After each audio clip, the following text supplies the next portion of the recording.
Bom dia, irmãos, graça e paz. Vamos abrir as Bíblias aí no João, Evangelho de João, capítulo 3. Eu vou fazer a leitura do versículo 17 até o 21, que no fundo é para fazer uma revisão da aula passada, que nós estudamos o encontro de Jesus com Nicodemos. Eu vou terminar aquele trecho, essa parte final aqui não foi lida, mas ela serve também como uma revisão assim daquele assunto para a gente entrar no próximo. Então, vamos ler aqui João 3, 17 em diante. Porque Deus enviou o seu Filho ao mundo, não para que condenasse o mundo, mas para que o mundo fosse salvo por ele.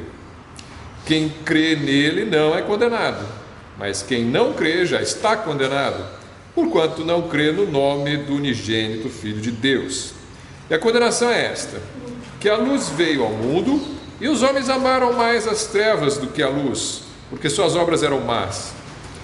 Porque todo aquele que faz o mal odeia a luz, e não vem para a luz, para que as suas obras não sejam reprovadas.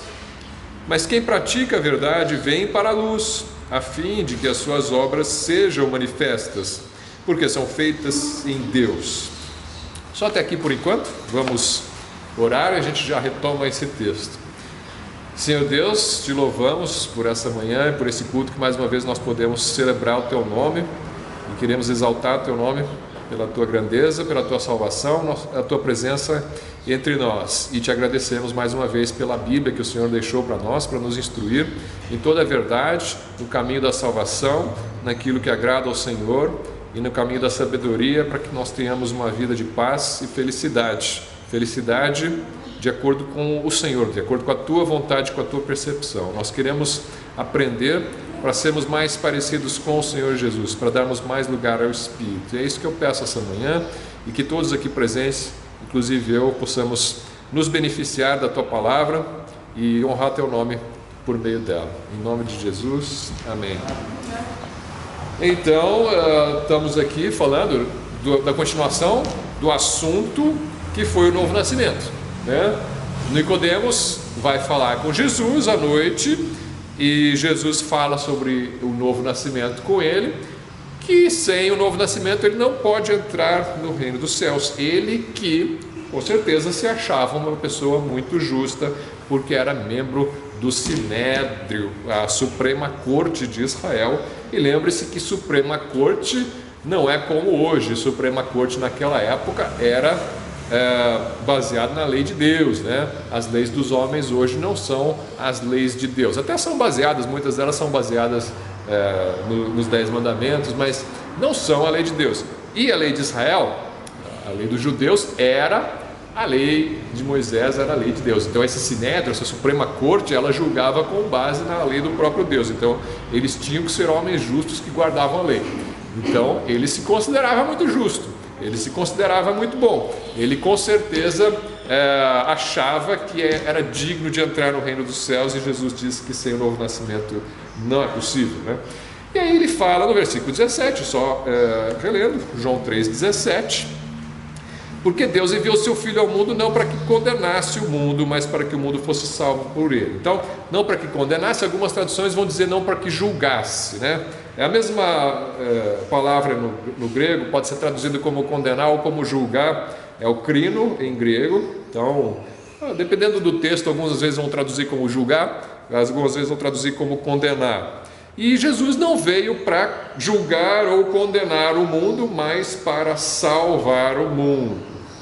Essa verdade que ele veio para salvar e não para julgar ou condenar, pode gerar um pouco de confusão na cabeça de alguns. Mas Jesus não é o juiz, né? Ele não vem julgar, não é ele que está sentado no grande trono branco um dia lá no juízo final, não é ele que se assenta para separar os bodes das ovelhas lá em Mateus 25, ele é um juiz.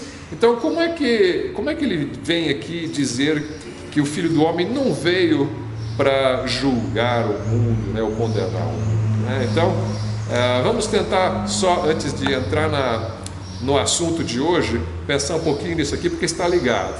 Então Jesus, na verdade, sim, ele julga, sim, ele vai se assentar num trono, né, para julgar os vivos e os mortos, mas aqui está dizendo que ele não veio para isso, não veio para isso. A gente sabe que ele vem julgar porque o próprio Evangelho de João, no 5:22, por exemplo, no João 5:22 e 23, diz assim: e também o Pai a ninguém julga, mas deu ao Filho todo o juízo, para que todos honrem o Filho como honram o Pai. Quem não honra o Filho não honra o Pai que o enviou. Tá? Então o Pai fala, aqui Jesus falando, o Pai diz que deu o juízo ao Filho. É o Filho que julga, não é o Pai que julga. Quem vai se assentar no trono para julgar é o Filho. Então Jesus julga. Então não há dúvida com relação a isso. Só que o texto de João 3 que nós lemos, 17, diz que ele não veio para julgar. O fato dele não ter vindo para julgar não quer dizer que não seja o juízo, ou que não vá ser aquele que vai julgar no futuro, né? O que ele está enfatizando aqui é que a intenção dele não é condenar as pessoas. Ele não veio para o mundo para condenar as pessoas. Ele veio para o mundo para salvar as pessoas. Mas se tiver que julgar, ele vai julgar. O próprio texto de João 3, continuando, ele vai falar de julgamento, né? Ele diz que ele não veio para isso no versículo 17, mas ele diz no versículo 18 mesmo do João 3 que existe julgamento para quem não crê. Ele fala: quem crê nele não é condenado, mas quem não crê já está condenado, porquanto não crê no nome do unigênito Filho de Deus. Isso é um julgamento, isso é uma condenação. Jesus já está proclamando, né? Está condenado quem não crê em mim. Não tem discussão com relação a isso. Você não pode seguir no caminho como alguns fazem, de achar que não, Deus é amor, Jesus veio salvar a todos, Ele morreu por todos, então Ele não vai condenar ninguém vai para o inferno. Muita gente ensina isso hoje em dia, né? E Jesus então está falando que a coisa não é bem assim. De fato, Deus é amor, de fato Jesus veio para salvar, com a intenção de salvar, mas os homens não querem ser salvos, e então haverá julgamento. O julgamento das obras dele será feito. Então não há dúvida com relação a isso. Então ele deixa isso claro, e a gente tem que Jesus é o Salvador do mundo, mas se eu puder completar essa discussão com João 12, acho que ele explica bem como é que a coisa funciona. João 12, 46 e 48, tem vários textos no livro de João, no Evangelho de João, que falam sobre julgamento, do Filho de Deus julgando. Então eu separei só alguns aqui, para deixar bem claro que de fato ele julga sim, mas ele não veio para isso. Ele não veio aqui, eu vou destruir todo mundo, porque é todo mundo pecador. Não, ele veio aqui salvar os poucos que quiserem ser salvos, os eleitos de Deus, aqueles que ouvem a voz do Senhor e vão até Ele, esses serão salvos. João 12, 46, eu sou a luz que vim ao mundo, para que todo aquele que crê em mim não permaneça nas trevas. E se alguém ouvir as minhas palavras e não crer, eu não o julgo. Olha como ele fala, né? Se você ouvir e não crer, eu não o julgo, porque eu vim não para julgar o mundo, mas para salvar o mundo. Repetiu tudo que ele falou lá no João 3, 17. Eu não vim no mundo para condenar o mundo, mas para salvar o mundo. E mais no versículo 48 ele explica, do mesmo jeito que ele explicou antes: quem me rejeitar a mim e não receber as minhas palavras, já tem quem o julgue. A palavra que tenho pregado, essa o há de julgar no último dia. Olha como ficou claro. Primeira vinda, morrer e salvar. Tem uma segunda vinda de Cristo. Segunda vinda de Cristo não vem morrer não, né?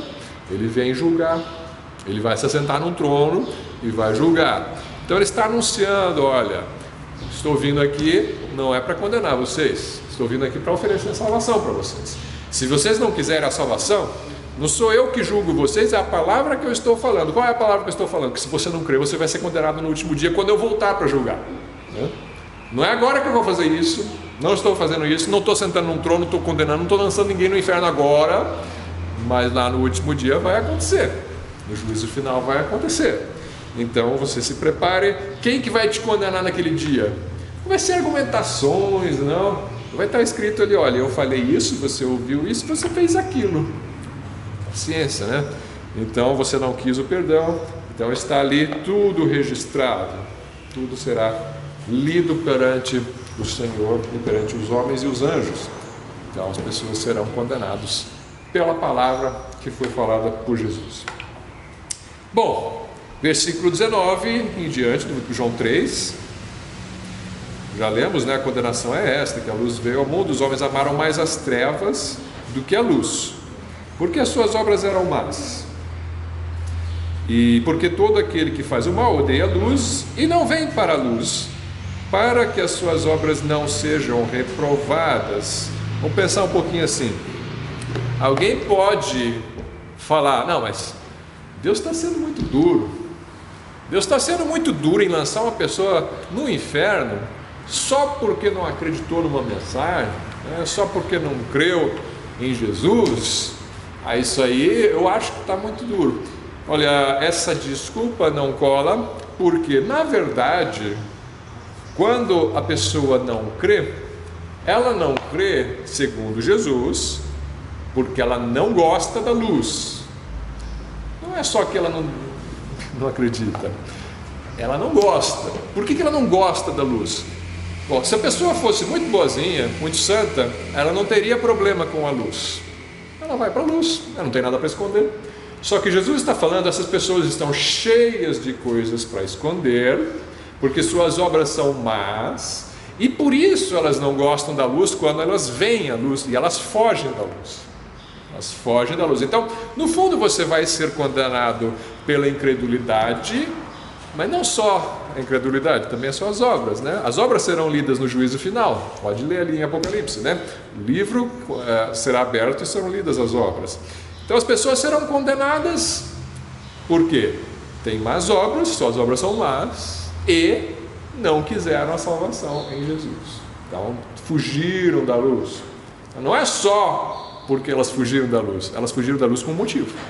O motivo é porque elas queriam continuar praticando suas obras sem que ninguém as reprovasse, mas a luz reprova as obras delas. Então Jesus falava coisas que os homens não gostavam de ouvir porque condenava as suas obras. Então é isso que ele está falando, é isso. A luz veio ao mundo, os homens amaram mais as trevas do que a luz, porque suas obras eram más. Todo que faz o mal odeia a luz, não vem para a luz, para que suas obras não sejam reprovadas. Muito claro, e Jesus reprovava mesmo, né? Quem já leu os evangelhos sabe que é reprovação em cima de reprovação em cima de reprovação, principalmente com aqueles que se achavam justos. Se a pessoa já se acha pecadora, já se reconhece como pecadora, Jesus tinha uma outra abordagem.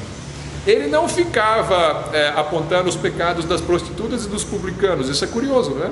Ele chega nos fariseus e ele fica falando seus hipócritas, suas víboras, isso, aquilo, né? E já para prostitutas e publicanos, ladrões, né? Ele não fica falando, você é prostituta, seu ladrão. Por que ele não faz isso? Porque eles não são? Claro são, mas eles já sabem, né? Eles já estão ali procurando uma saída, eles estão procurando uma salvação. Então eles já têm a consciência dos seus pecados. Os fariseus não tinham. Os fariseus se achavam justos e que não precisavam de Jesus. Então Jesus tinha que mostrar que eles precisavam. Só que eles não aceitavam, né? E Nicodemos está com esse problema aqui, porque segundo o discurso todo de Jesus, que nós não vamos ler de novo hoje, fica bem claro que Nicodemos não está aceitando a palavra de Jesus por enquanto, pelo menos, né?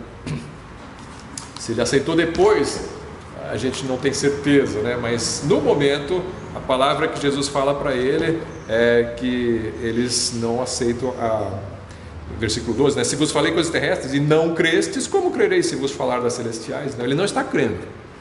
Ele é um daqueles ainda, por enquanto, que está fugindo da luz, né?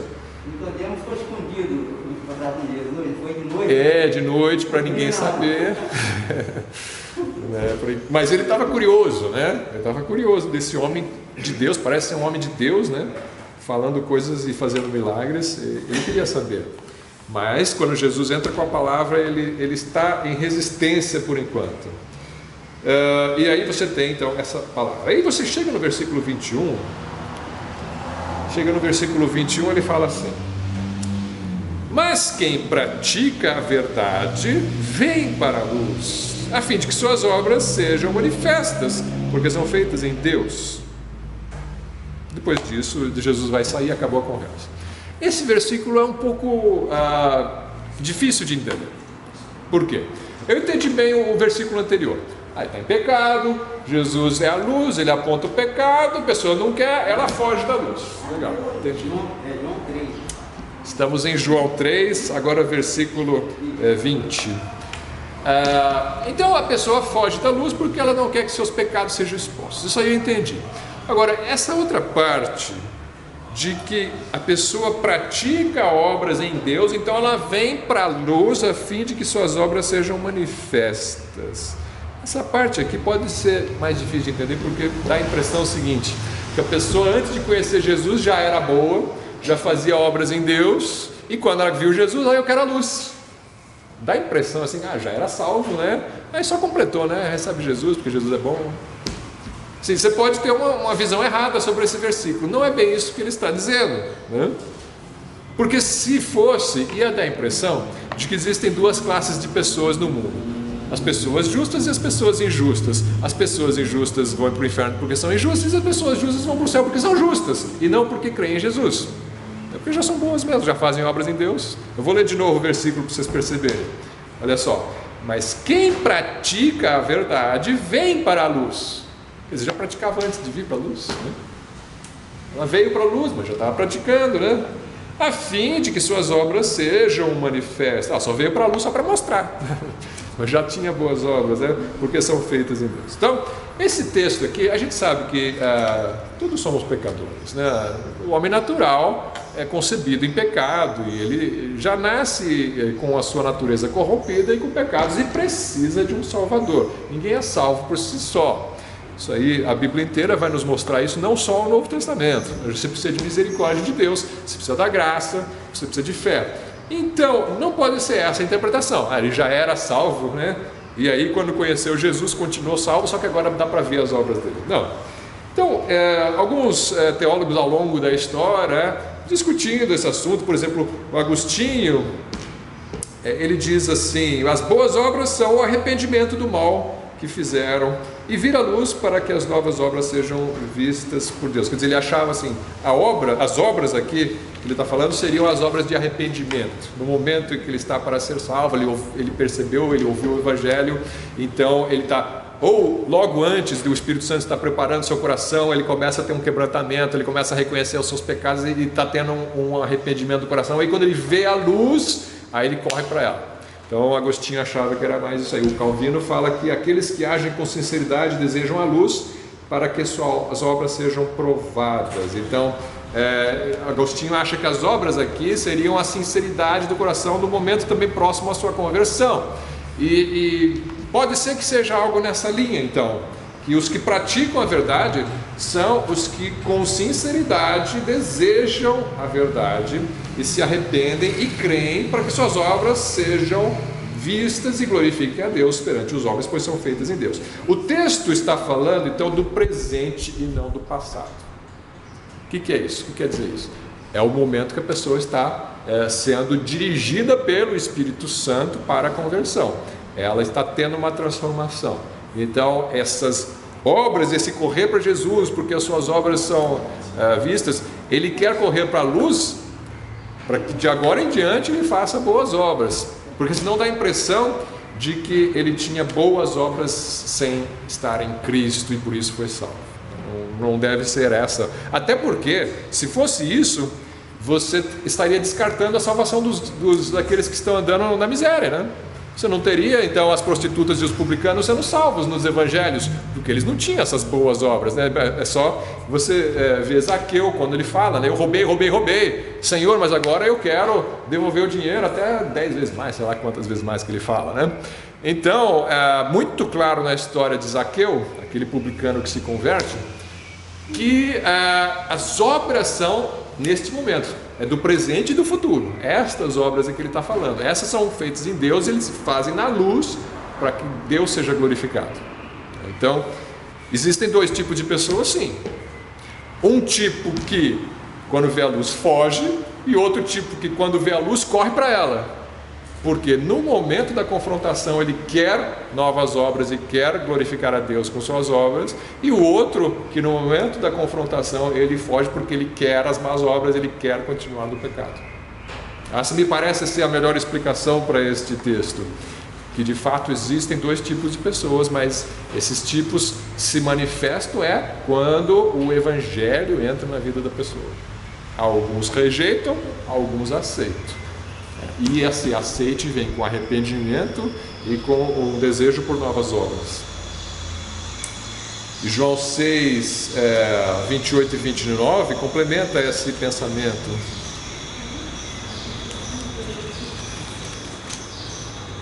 João 6, 28.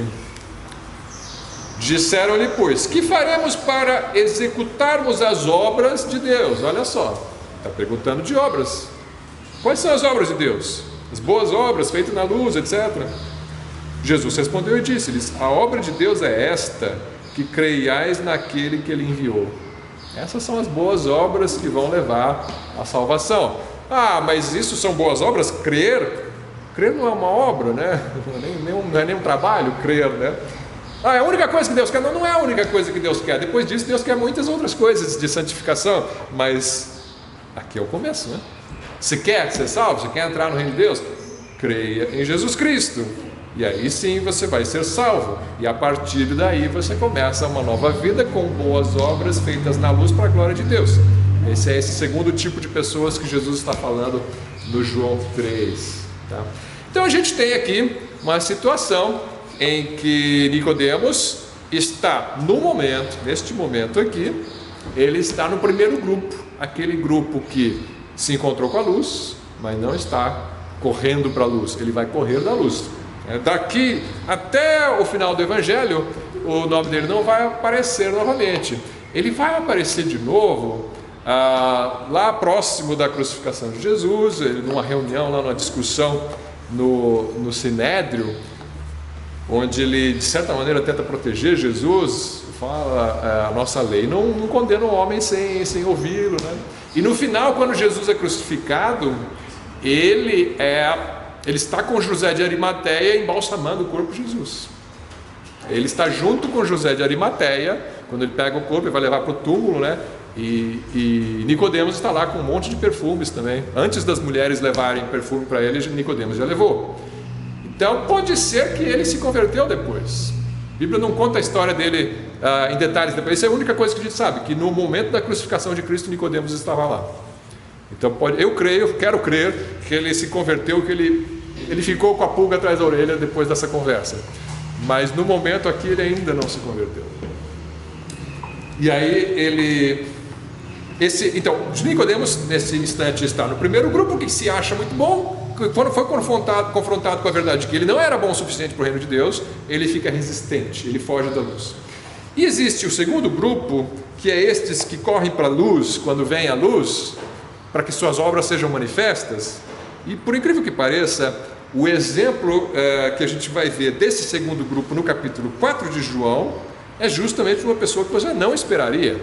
A pior pessoa possível é quem vai ilustrar esse segundo grupo de pessoas que correm para a luz para que suas obras sejam manifestas. E eu estou falando da mulher samaritana, do capítulo 4.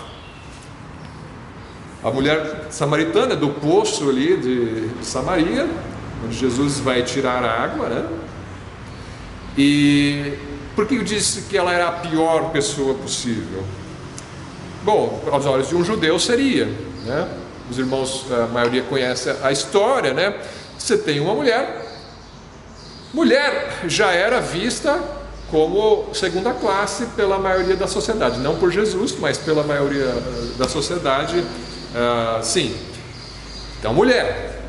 Samaritano nem se fala, né? Samaritano não é gente, é cachorro, né? Para um judeu. Além disso, promíscua, 5 maridos e mais um amante agora, né? Então, a pior classe de pessoas segundo o conceito da sociedade da época, né? Então, esta vai ser a pessoa que vai correr para a luz para que suas obras sejam manifestas. Ela vai correr para a luz e vai evangelizar o povo e vai haver um avivamento em Samaria, né? Então, as coisas de Deus são inesperadas, né? As coisas de Deus acontecem de um jeito inesperado e inexplicável, né? Aqueles de quem você espera muito, às vezes não dá nada, né? E às vezes aqueles de quem você espera pouco, às vezes também não dá nada, mas às vezes dá, né? Às vezes dá. Então, o Espírito Santo tem maneiras de nos surpreender e Deus faz essas coisas chamando aqueles que não são, até para confundir aqueles que são ou que se acham, né? E você tem isso acontecendo com essa mulher. Vamos ver o capítulo 4 de João, então, o que acontece.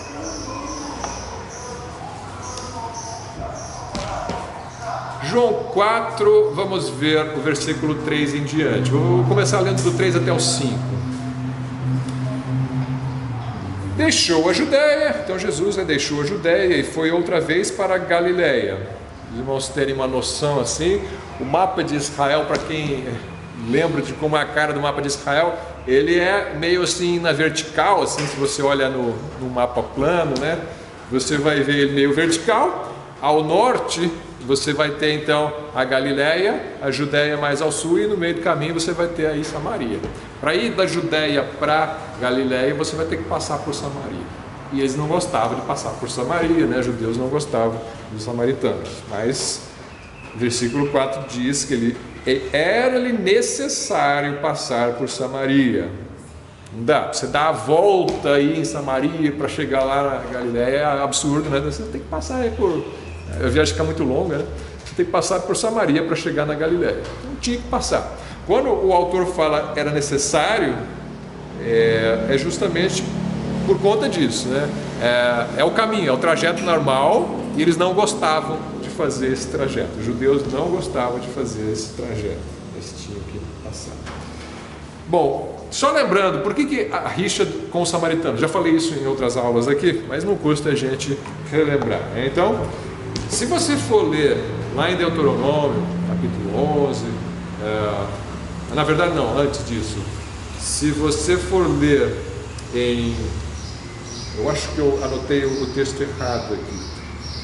Eu acho que é a Primeira Reis, eu anotei Gênesis aqui, mas não interessa agora, os irmãos depois podem procurar. Eu acho que é a Primeira Reis 16, 24. Onre, pai de Acabe, era rei de Israel, reino do norte. Ele comprou o monte de Samaria. Então lembra que tinha 10 tribos do norte, 2 tribos do sul, o reino já estava dividido. Reino do norte, então, sul tinha Jerusalém, o culto, o templo, os levitas. Reino do norte não tinha isso, eles estavam sem o culto a Deus da forma como Moisés prescreveu. Então esse Onre, que foi rei de Israel, ele comprou um monte de Samaria. O nome do monte era Monte de Samaria, onde Acabe reinou e edificou uma casa para Baal ali, né? E os samaritanos, o povo de Israel ali vai depois construir um templo ali no Monte Gerizim, ali em Samaria, então, para competir com o templo do sul, né, de Jerusalém. Então houve essa rixa. Então, começaram aí as abominações religiosas do Reino do Norte. Quando Israel então entrega essa idolatria, então Deus castiga essas tribos e envia os assírios para invadirem ali e levá-los para o cativeiro. O rei da Síria, para a terra não ficar vazia, ele trouxe outros povos para habitarem ali, estrangeiros, né? Estrangeiros. Então ali ficou uma mistura de povos, estrangeiros misturados com israelitas. E aí... Mas o que aconteceu? Começaram a vir feras selvagens e atacar o povo. E aí disseram para o rei da Síria: olha, isso aí é o Deus daquela terra, que está irado com esse povo que o Senhor levou lá, porque eles não estão cultuando ele do jeito certo. Aí o rei da Síria pensou: vou mandar um sacerdote judeu ali para ensinar a lei de Moisés para eles. E aconteceu, eles trouxeram, pagaram um sacerdote, ensina a lei para esse povo que ficou aí, e eles começaram a cultuar. Só que o que eles fizeram? Eles começaram a misturar a idolatria que eles tinham, das religiões deles, com o culto de Moisés, né, que Moisés ensinou. E aí virou uma bagunça, né? Então, um sincretismo todo. Então, esse povo foi rejeitado completamente pelos judeus do sul, que se mantinham ali com o templo, com Moisés, etc., né? E você vai ter então essa situação, e ela se estende até os dias de Jesus, né? De um povo misturado, que se chamava de samaritano por causa de Samaria, né? E que só reconhecia Moisés, eles só reconheciam os 5 livros de Moisés, o Pentateuco, né, como sendo Bíblia para eles. Os outros profetas, Salmos, etc., eles não, a história dos reis de Israel, inspirado para eles era o Pentateuco, né, de Gênesis até Deuteronômio. Então, esta é a configuração, e a gente entende por que tanta rixa entre eles e os judeus do sul, né? E aí Jesus chega lá nesse local, em Samaria. Versículo 6, estava ali a fonte de Jacó. E Jesus, pois, cansado do caminho, assentou-se assim junto da fonte. Era isto quase a hora sexta. A hora sexta, a contagem deles começa às 6 da manhã, então seria meio-dia. Meio-dia é quente, né? Está caminhando, fazendo uma viagem, cansou, estava com sede. Jesus era Deus, mas era homem, né? Então, sua natureza humana, seus atributos humanos, está com sede, está cansado, ele se assenta. E veio uma mulher de Samaria tirar água. E disse-lhe Jesus: dá-me de beber, porque os seus discípulos tinham ido à cidade comprar comida. Então ele estava sozinho, ele cansou, não ia para a cidade, ele enviou os discípulos sozinhos para a cidade para comprar comida. Aqui chamou a minha atenção que eles não levaram comida suficiente para atravessar Samaria, nem água nem comida, né? E eles tiveram que comprar. Então eles iam ter que interagir com os samaritanos para comprar comida, né? E os judeus não falam com os samaritanos. Eu não sei se isso foi intencional de Jesus. Agora vocês vão interagir com os samaritanos, porque como é que chega no mercado para comprar sem falar, né? Tem que falar, né? E eles não falam com os samaritanos, né? Mas não, vão lá comprar. Vai, se vira, vai na cidade, vai comprar comida. E aí chega a mulher de Samaria para tirar a água. E Jesus diz-lhe: dá-me de beber. E aí ela estranha, né? Versículo 8, ele pede. O versículo 9, né? Agora, versículo 9: disse-lhe, pois, a mulher samaritana: como sendo tu judeu, pedes de beber a mim, que sou mulher samaritana? Porque os judeus não se comunicam com os samaritanos. Por isso que eu disse: como é que você vai se comunicar no mercado para pedir comida se você não se comunica com o samaritano? Mas tinha que se comunicar, e Jesus se comunicava. Jesus não fez essa discriminação.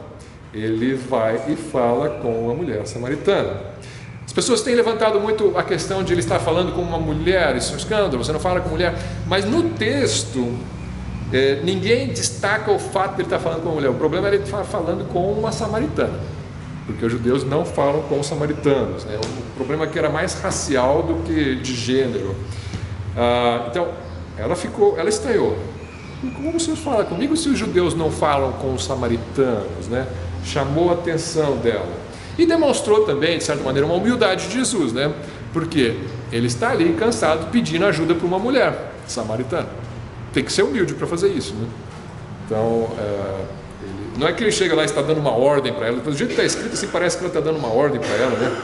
Mulher, me dá uma água aí. Não, ele está pedindo água. O jeito que está escrito é que está escrito com poucas palavras. E ela estranhou, não porque estava mandando nela, mas porque ela estava falando, ele estava falando com ela, né? Então isso que achou estranho. Então esta é a situação. Neste caso, o versículo 10, a resposta de Jesus. Jesus respondeu e disse-lhe: se tu conheceras o dom de Deus, e quem é o que te diz, dá-me de beber, tu lhe pedirias e ele te daria água viva. E já muda de assunto, evidentemente. Água viva não é a água de uma fonte que está jorrando, apesar de que a linguagem pode parecer isso. Água viva é a água em movimento. Eu vou te dar água em movimento, como daquela que jorra de uma fonte, né? Essa é uma água viva. E não é aquela que tem na praia, né, que queima, né? Que não é água viva também, não é dessa que ele está falando. Está falando de uma água. Ela entendeu pela linguagem, água viva, dizem os entendidos aí do grego, né, que essa expressão água viva, o que ela deve ter entendido é água corrente, né, água em movimento. Eu vou te dar, a água do poço está parada, né, mas eu vou te dar uma água corrente.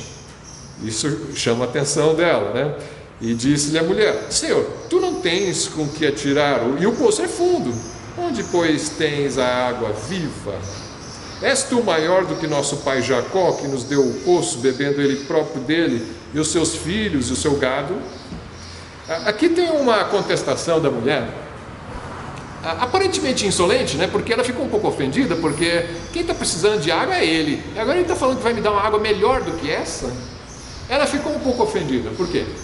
Porque esse poço de Jacó, os samaritanos achavam que eles eram melhores, porque eles tinham ali aquela região de Samaria, o Monte Sagrado de Gerizim, que fica aqui. Não é aquele Monte Sião lá em Jerusalém que se deve adorar. Os nossos mestres da lei aqui dizem que é aqui que se deve adorar, né? Porque é aqui, neste Monte de Gerizim, que Moisés abençoou o povo antes de entrar na terra prometida. Moisés pronunciou a bênção sobre o povo logo antes de entrar aqui, nesse monte. Então aqui é que é o monte. E o Pentateuco acaba em Deuteronômio. Jerusalém só vai aparecer depois, lá no Samuel Reis, lá, né? Acho que é a primeira Reis, é que aí eles conquistam Jerusalém e fazem dali a capital. Mas Samaria veio antes. Samaria é mais importante que Jerusalém para eles. Como você que é judeu, então você quer dizer que de onde vem essa água? Vem de Jerusalém, né? Ela ficou um pouco ofendida. E ela diz: Jacó tomou água deste povo. Você é maior que Jacó, por acaso? Né? A água foi boa para Jacó. Você está dizendo que a sua água é melhor do que a água que é boa do próprio poço de Jacó, né? Quem é você para falar de um poço melhor? Você está aí com sede, você não consegue nem tirar daqui, né? Você está precisando de um balde, você não tem balde. Então ela ficou um pouco confusa com aquilo, mas ao mesmo tempo também ficou um pouco injuriada com um judeu prepotente chegar e falar que tem água melhor do que do poço de Jacó, né? Já sendo um judeu falando, já começava por aí, né? Mas, sim, eles se consideravam filhos de Jacó também. Sim, apesar de serem um povo misturado, né? Porque eles não eram descendência, vamos dizer assim, pura de Jacó, né? Mas pelo histórico, sim, né? Aqui é a terra, aqui é o monte, aqui estão as tradições, nós estamos na terra de Jacó, então somos herdeiros dessa linhagem de Jacó nesse sentido, né? Mas de fato eles eram um povo mestiço, eram considerados gentios, gentios aqui pelos judeus, né? E aí isso é um problema sério. Então, aqui, na verdade, na oferta de Jesus, olha, se tu conheceras o dom de Deus, já menciona Deus aqui na introdução dessa parte, né? Dom de Deus, qual é o dom de Deus, né? E quem é o que te diz, dá-me de beber? Tu lhe pedirias e ele te daria água viva. Então você tem que conhecer qual é o dom de Deus, que na verdade é a água viva, né? Esse é o dom de Deus. E você tem que conhecer para quem você vai pedir o dom de Deus. Ele está falando, tem que pedir para mim, né? O dom de Deus é água viva, e quem pode dar sou eu. Pede que eu vou te dar. E a mulher acha estranho, porque esse dom é melhor do que a água que está aqui neste poço, e é você que vai dar, você que não consegue nem tirar esta água. Então ela começa não entendendo o dom de Deus e não entendendo quem é que está oferecendo. E para ser salvo, uma pessoa precisa entender o dom de Deus e precisa entender para quem que ela vai pedir o dom de Deus, né? Qual que é o dom de Deus? O que é a água viva aqui? O que é a água viva? A salvação, que conforme a linguagem que nós lemos semana passada em João 3, água, você tem que nascer da água e do Espírito. É o novo nascimento que ele está oferecendo, né? Ele está oferecendo um novo nascimento. Você nascer da água e do Espírito. Esse é o dom de Deus, né? E você vai nascer de novo e receber a água da vida, que é o próprio lavar do Espírito Santo, se você pedir para Jesus. No fundo é essa a mensagem de Jesus, mas ela não captou ainda, né? Ela está num ponto ainda de discussão, né?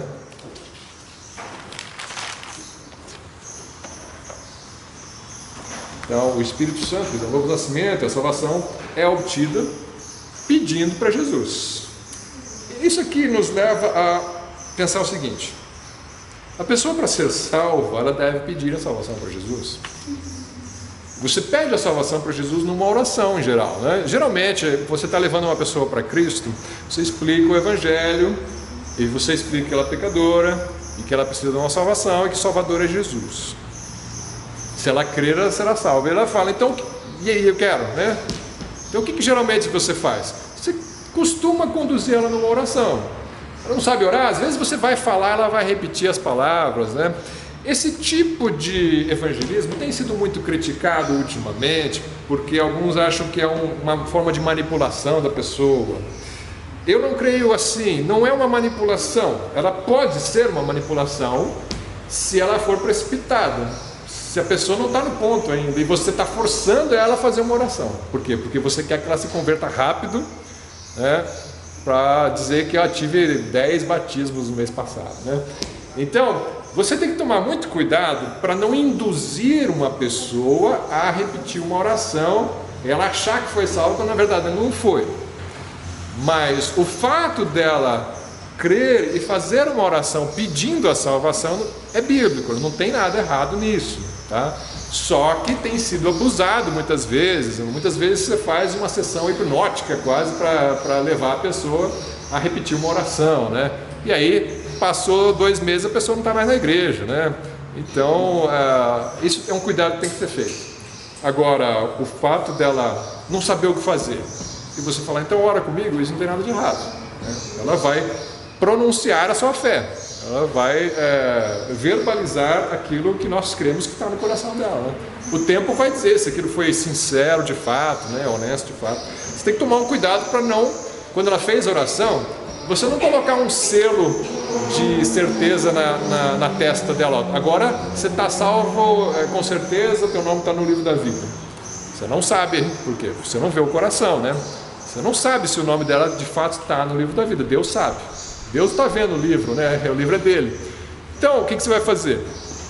Você abraça a pessoa e caminha com a pessoa, né? O tempo vai dizer se isso foi legítimo ou não, né? Esse é o cuidado que eu creio que é saudável você ter. Nós vamos ensinar a certeza da salvação. Nós vamos ensinar que o crente deve olhar para as Escrituras, olhar para a sua vida e ter confiança da sua salvação, segurança da salvação. Isso é uma doutrina bíblica, mas não é assim no primeiro dia, né? Repetir uma oração, então agora você já tem certeza da sua salvação. É bom ter um pouco de cuidado com relação a isso, né? É o tempo que nos dá essa segurança também. Mas a pessoa tem que querer, ela tem que querer essa água. Que Nicodemos ainda não estava querendo. Essa mulher já está começando a querer. Pela pergunta que ela vai fazer logo em seguida, a gente vê que ela está querendo, porque ela fala no versículo, nós lemos o 11, né? Depois o 12 e o versículo 13.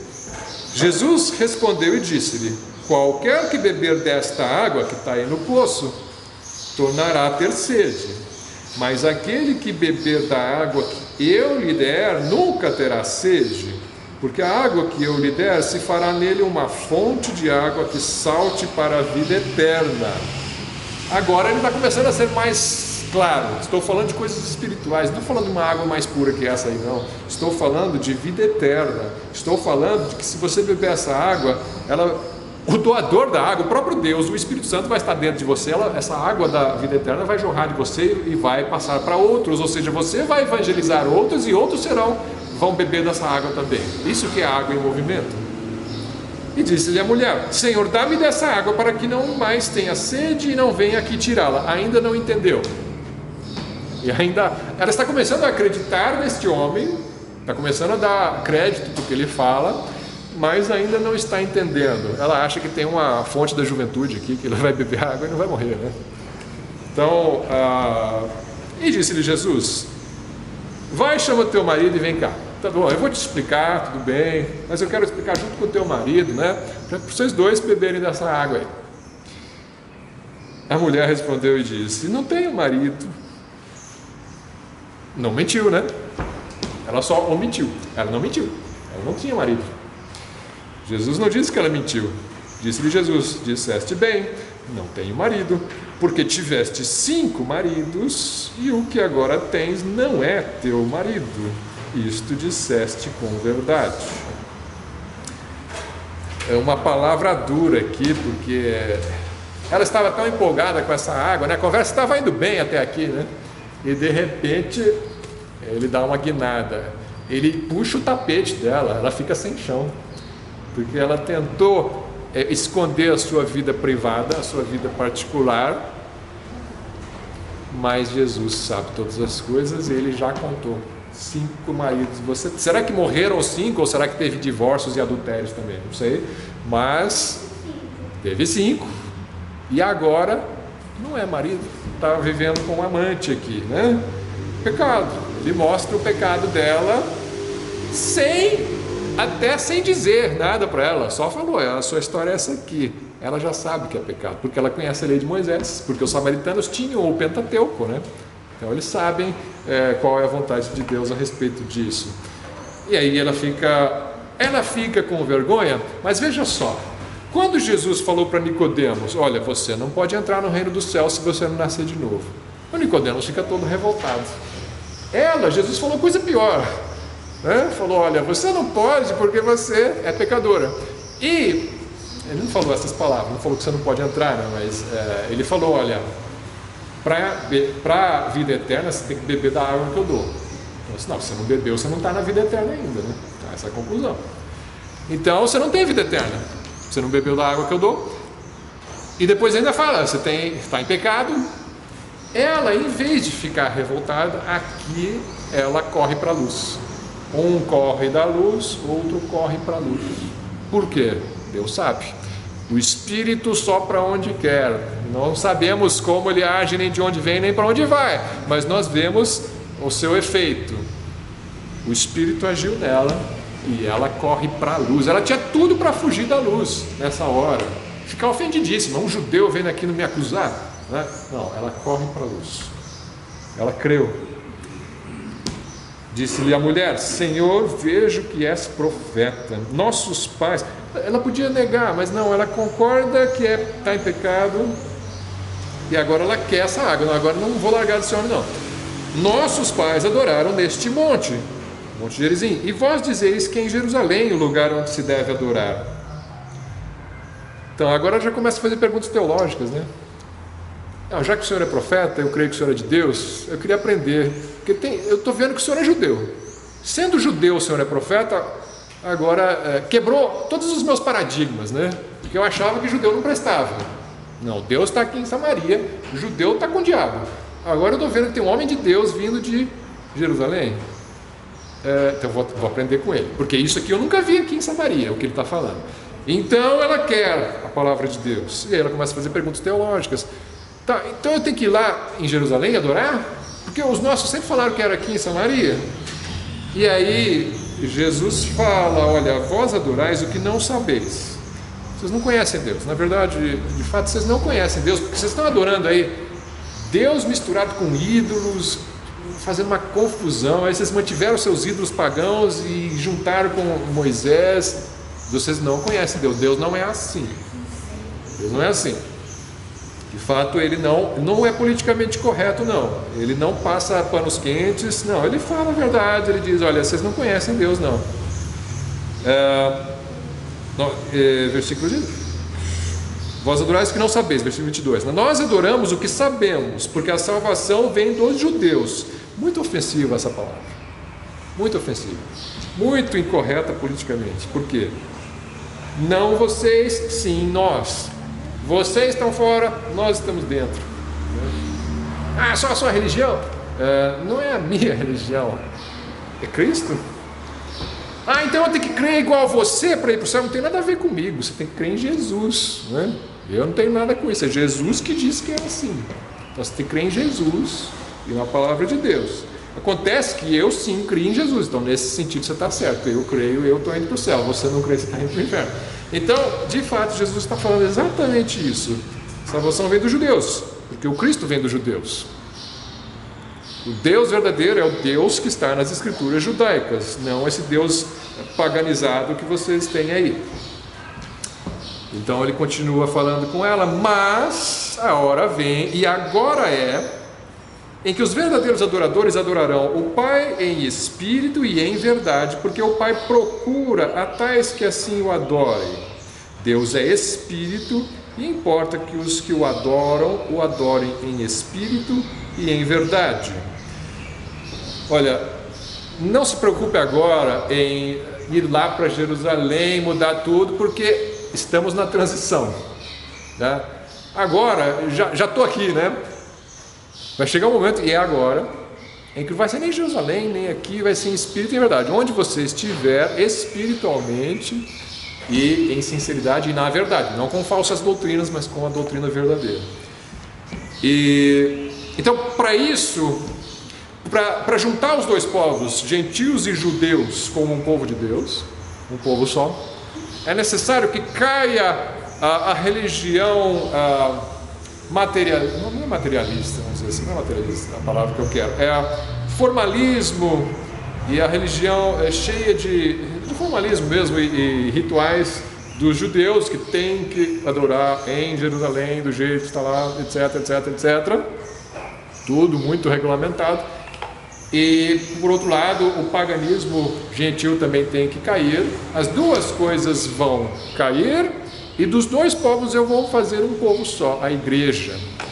A igreja que é composta por gentios e judeus, que não estão preocupados se a adoração é em Jerusalém ou é em Jerusalém, mas ela é em espírito e em verdade. Então essa é a novidade que Jesus traz para essa mulher. Essa divisão entre os dois povos tem que cair. Dos dois tem que ser feito um povo só, o povo de Deus. O Espírito descerá sobre ambos da mesma forma. E a mulher diz, versículo 25, eu sei que o Messias, que se chama o Cristo, vem. Quando ele vier, nos anunciará tudo. Então, do Pentateuco dá para saber que vem o Cristo.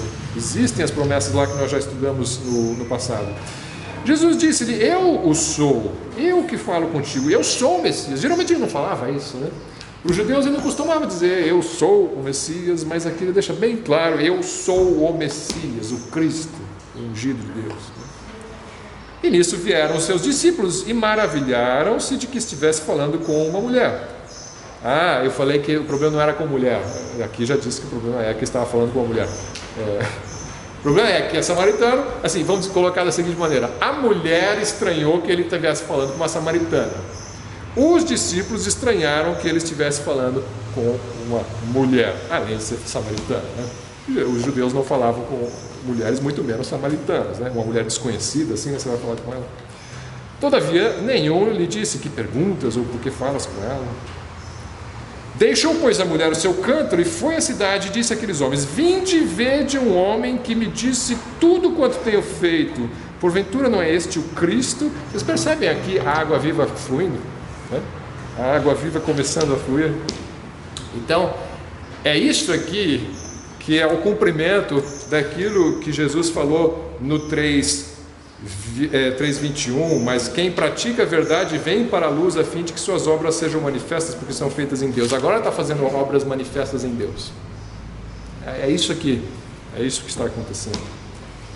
Ela foi para a luz e fez obras manifestas em Deus. E o que ela contou é coisa bem básica, né? Ele contou tudo que eu tenho feito, não é este o Cristo. O pessoal já sabia sobre o Cristo, não precisava dar uma aula de cristologia para eles, de Messias. O Messias está aí, eles já conheciam isso da lei de Moisés. E só para terminar, no versículo 39 em diante, e muitos dos samaritanos daquela cidade creram nele, pela palavra da mulher que testificou, disse-me tudo quanto tenho feito. Eles creram, eles acreditaram. Por que acreditaram? Porta aberta, às vezes a porta está aberta, o coração está aberto, às vezes o coração está fechado. Essas coisas você não explica. Mas aqueles samaritanos, o povo que não era para ser alcançado, na opinião dos judeus, estava aberto para receber o Salvador judeu. E os judeus que tinham o Salvador judeu no meio deles, não queriam o Salvador judeu. Mas os samaritanos quiseram. Houve um grande avivamento em Samaria. Então muitos, diz aqui, foram para lá. Indo, pois, ter com ele, os samaritanos rogaram-lhe que ficasse com eles, e ficou ali 2 dias. E muitos mais creram nele por causa da sua palavra. E dizia a mulher: já não é pelo teu dito que nós cremos, porque nós mesmos o temos ouvido e sabemos que este é verdadeiramente o Cristo, o Salvador do mundo. E aqui termina essa história desse avivamento em Samaria. Eles creem que ele é o Cristo, o Salvador do mundo. Ele é o Salvador de todo mundo. Não dá para excluir alguém. Você não, para você não, para você não. É para quem crer. Todo mundo que crer, lógico. Mas está disponível para todo mundo. Somente os que crerem serão lavados e receberão essa fonte da água viva. Vamos encerrar por aqui. Vou pedir, o irmão Robson pode orar para a gente? Vamos encerrar? Deus amado, Pai, queremos te agradecer pelo dia de hoje, pela manhã, Senhor. Te agradecer por este momento em que aprendemos mais a tua palavra, Senhor Deus. Agradecemos pela vida do professor, pela vida da irmã Lucy, pela vida do irmão